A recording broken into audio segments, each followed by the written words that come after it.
Hi, this is Strong Girl 4, and today we're going to be talking about Cloudy with a Meatball.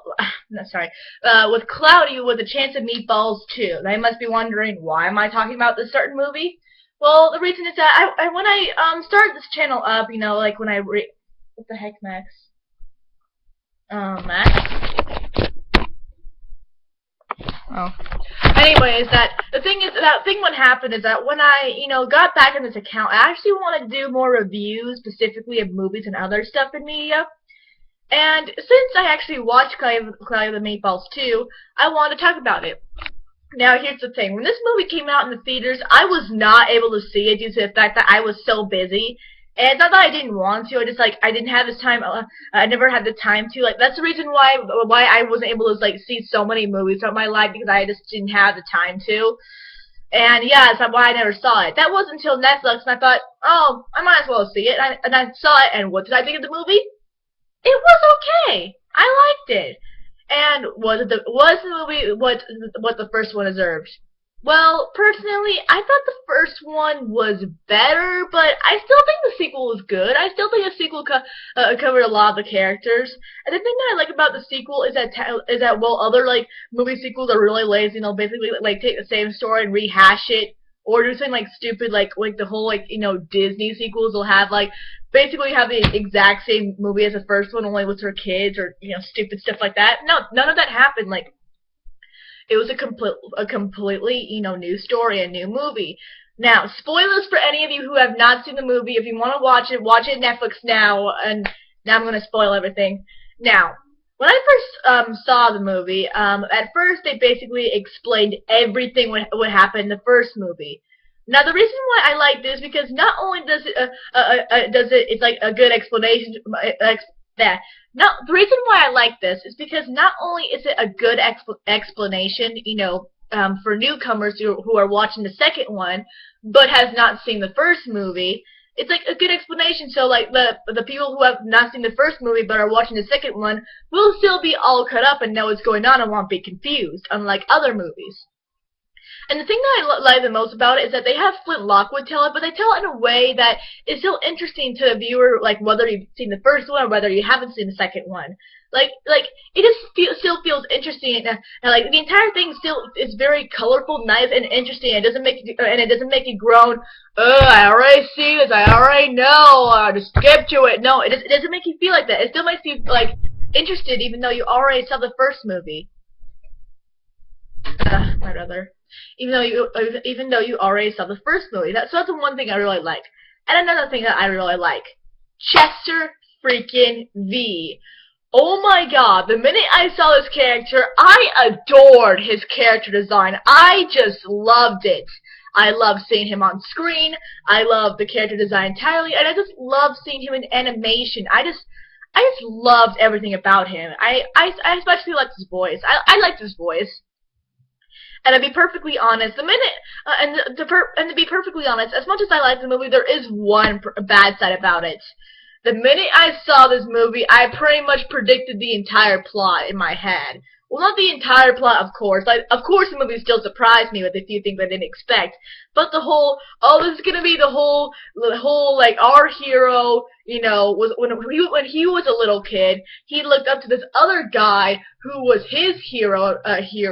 But the thing is that, when he comes back, he's secretly now a bad guy, and he's gonna mess with the new character, and gonna ruin everything and all that stuff. Ugh. And the main reason, you wanna know why I expected this plot? Because I already seen it in Up. And despite the fact that Up, I feel like they've done it a million times better, it still isn't, in my opinion, it still is not done badly, in Cloudy Meatball 2. Alright, the best I've seen this plot done would have to be Up. The okay ground I've seen it done would have to be Cloudy with a Chance of Meatball 2. And at its worst when done would have to be...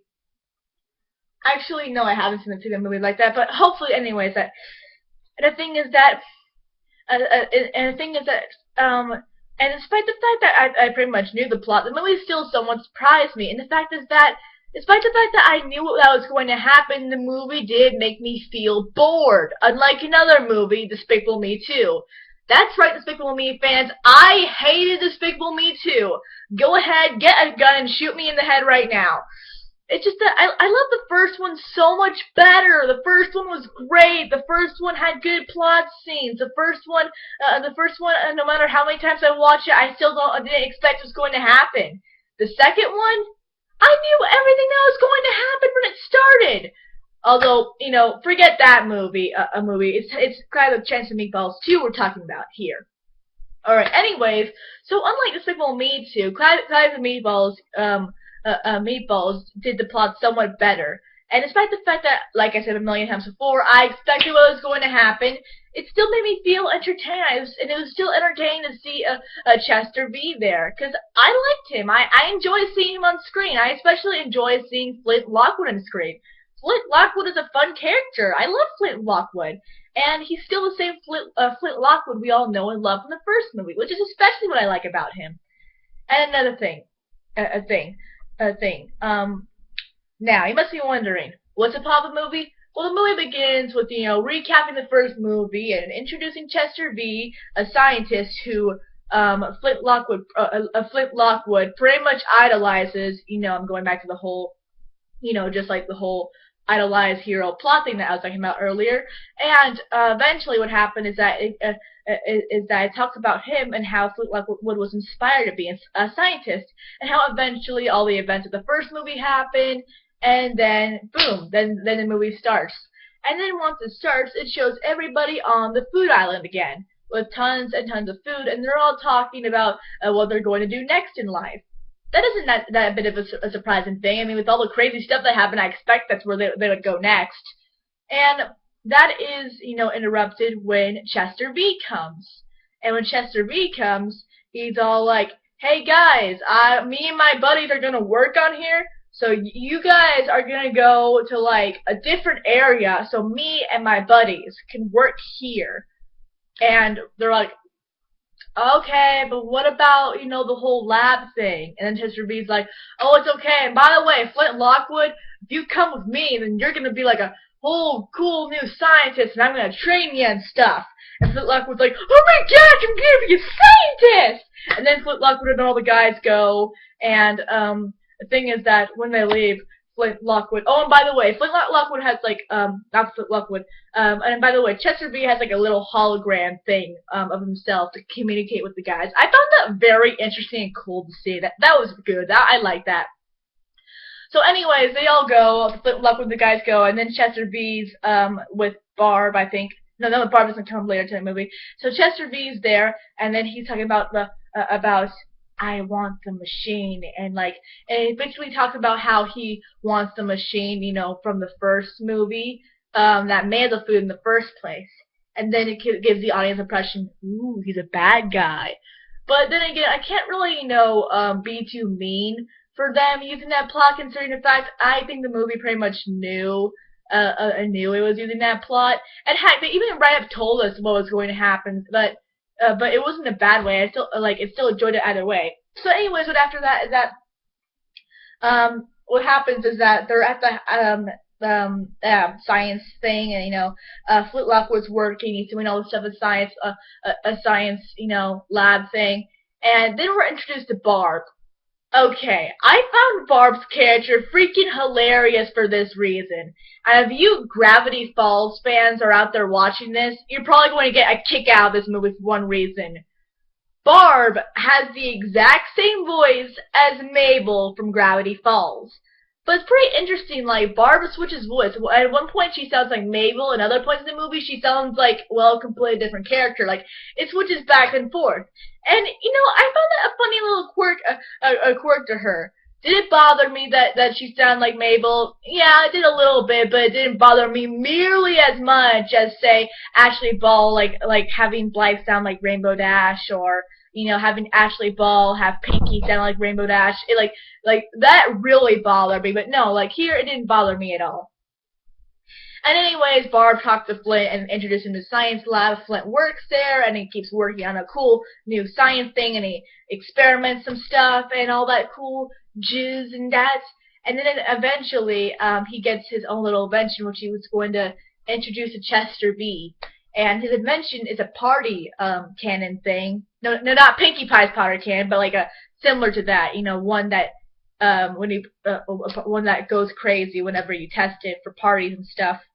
So he says, "All right," to the monkey, like when you press it, when you press it, and when I say celebration, you press it, and then boom, and Chester V will be impressed, and like they're all the expo and stuff. And the thing that I love the most about this scene is that they basically have the exact same scene from the SpongeBob movie. But do you want to know what I like about it? Is that despite the fact that it's the exact same scene, it still fit with the movie, and it still didn't really bother me like other pop cultural references and where they bang it on your head.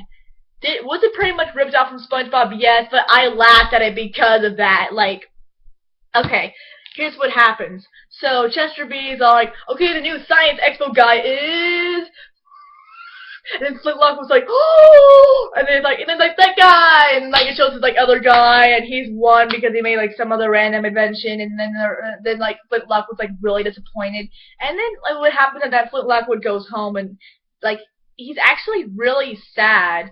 Wait, that's not what happened. So what happened is that then and then Flintlock was said, I guess we're not gonna have a celebration. And he's like, no. And then the monkey, makes the celebration can boom, the paint goes everywhere. And then Lockwood feels horrible for, because he didn't win because of that. And he goes home and he's really, really sad and really depressed. And all the guys, are comforting him. Like the funny thing is that they have a cake because they expected him to win when he actually didn't. And he's just like, sad and then he's crying. And then meanwhile, Chester B is there, and he's all like, "No, the thing, like the food thing's not working. Like with the machine and everything's not working." And they're like, "Well, we need someone to help us. We need someone who is smart but naive enough to buy into this and be gullible." And like, and then Chester B goes to Flint Lockwood, and and then he aids Flint Lockwood, and throughout the rest of the movie, it's pretty much just him. They brought everybody back to the food island thing, and there's a bunch of these food monsters, and they pretty much replace everything with food and like clever little things. Like like I just love the design of the foodimals. Like they're just so cute and so like creative. Like water elephant and taco gator and stuff like. I just love their designs. Anyways, so the movie like takes place with them, and they even find this little creature named Barry who is freaking adorable. And at one point, Chester B's there, and all the other guys, and I think pretty much the rest of the movie is Chester B pretty much manipulating Flint Lockwood. And despite the fact that I know the plot, I know what's going to happen, I still enjoyed it. And then at the very end, what happened is that Chester B, Chester B tricks Flint Lockwood. Things are being screwed up because the thing is that if the machine isn't used, then all the foodimals will eventually, die, and they won't be able to reproduce. Because the thing is that foodimals can't have sex, so the machine pretty much makes all the babies for them. I know that sounds weird, but it's a freaking kids movie. So anyways, they need that for that reason, but that makes things worse. Chester B is going to get all the foodimals, and he's going to use them for his candy bar, which he was advertising since the beginning of the movie. So they all try to stop them, and all the foodimals come together, and they all stop Chester V, and this whole epic battle comes, and and then eventually they save the foodimals, and there's actually a few other comedic things, but about the movie, and that's it. That's Cloudy with a Chance of Meatball. Cloudy with a Chance of Meatballs 2. Now, like I said before, I liked this movie. It was okay, but it was a good type of okay. And overall, I found it an enjoyable sequel. And even though okay isn't really the best of sequels, but compared to the other sequels I've seen, especially The Never-Ending Story, especially horrible sequels like The Never-Ending Story, okay is pretty dang good compared to the other crappy sequels I've seen in kids' movies. Like The Never-Ending Story again, Secret of Nim 2, nightmares! So, yeah, that's pretty much my review of that, Cloudy with Meatballs 2. Do I recommend you watch this movie? Yeah, I recommend you watch this movie. It's a good movie, and especially if you're a Gravity Falls fan, you will get a kick out of Barb. You will. Sure, there are a few cliches in the movie, like the whole hero and other hero, the fact that Barb goes from bad guy to good guy, and all that stuff like that you'd expect. But other than that, it's a good movie.